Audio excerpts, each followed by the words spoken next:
Hi friends, আমি আবার আজকে একটা নতুন ভিডিও নিয়ে চলে এসেছি। এটা আমি আজকে সোলো ট্রিপই বলতে পারো, মানে যে একা একাই ঘুরতে বেরিয়েছি একটুখানি। আজকে যাচ্ছি হচ্ছে দক্ষিণেশ্বর থেকে যাব বেলুড় মঠ। তো এই এখন বাসে উঠেছি, আমি আগরপাড়াতে থেকে বাসে উঠেছি DL43-তে, গিয়ে দক্ষিণেশ্বরে নামবো। এসে গেছি দক্ষিণেশ্বর, এবার এক্সেলেটারে করে উঠছি। এইখানে একটুখানি ভিউটা দেখিয়ে দিই। দক্ষিণেশ্বর আজকে যাব না, দক্ষিণেশ্বরে গেলে লেট হয়ে যাবে। বেলুড় মঠ আসল টার্গেট আমার, বেলুড় মঠ যাওয়ার। তো একা একা একটু ছবি তুলে নিলাম, ভালোই আসছিলো ছবিগুলো বেশ। তারপরে যাই হোক, এখান থেকে এবার নামবো।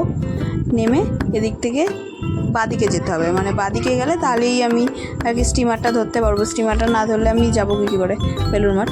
তাই জন্য এখান থেকে বেলুড় মঠ যাবো। এবার এখান থেকে টিকিট কেটে নেব। 11 টাকা করে টিকিট ছিল, লাইন দিয়েই কাটতে হয়েছে কারণ ভালোই ভিড় ছিল। যাই হোক, টিকিটটা কাটা হয়ে গেল, এবার যাচ্ছি, এবার লাইন দিয়ে ঢুকছি।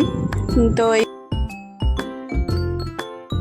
স্টিমারে এবার এই ব্রিজের নিচ থেকে যেতে হয়েছে, মানে জাস্ট অসাম লেগেছিলো দেখতে, আমার তো খুব ভালো লেগেছিলো।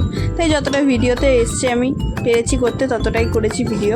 জানি না কতটা ভালো হয়েছে, কিন্তু সত্যি ভালো লাগছিলো। এখান থেকে মোটামুটি ওই দক্ষিণেশ্বর থেকে বেলুড় মঠ যেতে স্টিমারে করে 20 মিনিট মতো লাগে, 20-30 মিনিট মতো লাগে। যদি খুব দেরি হয় 30 মিনিট লেগে যায়, আর নাহলে 20 মিনিট লাগে।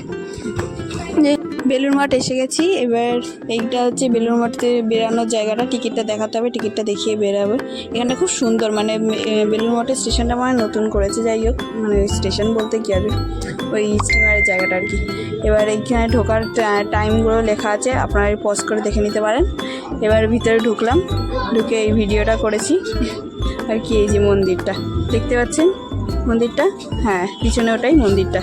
পুরো ভিউটা দেখে নিন। এবার 6টার মধ্যে ওখানে বন্ধ হয়ে যায়, মানে 6টা অবধি আপনারা গঙ্গাতে বসতে পারবেন, কিন্তু গঙ্গা এতে আর 6টার পরে গঙ্গার ওখান থেকে তুলে দেবে।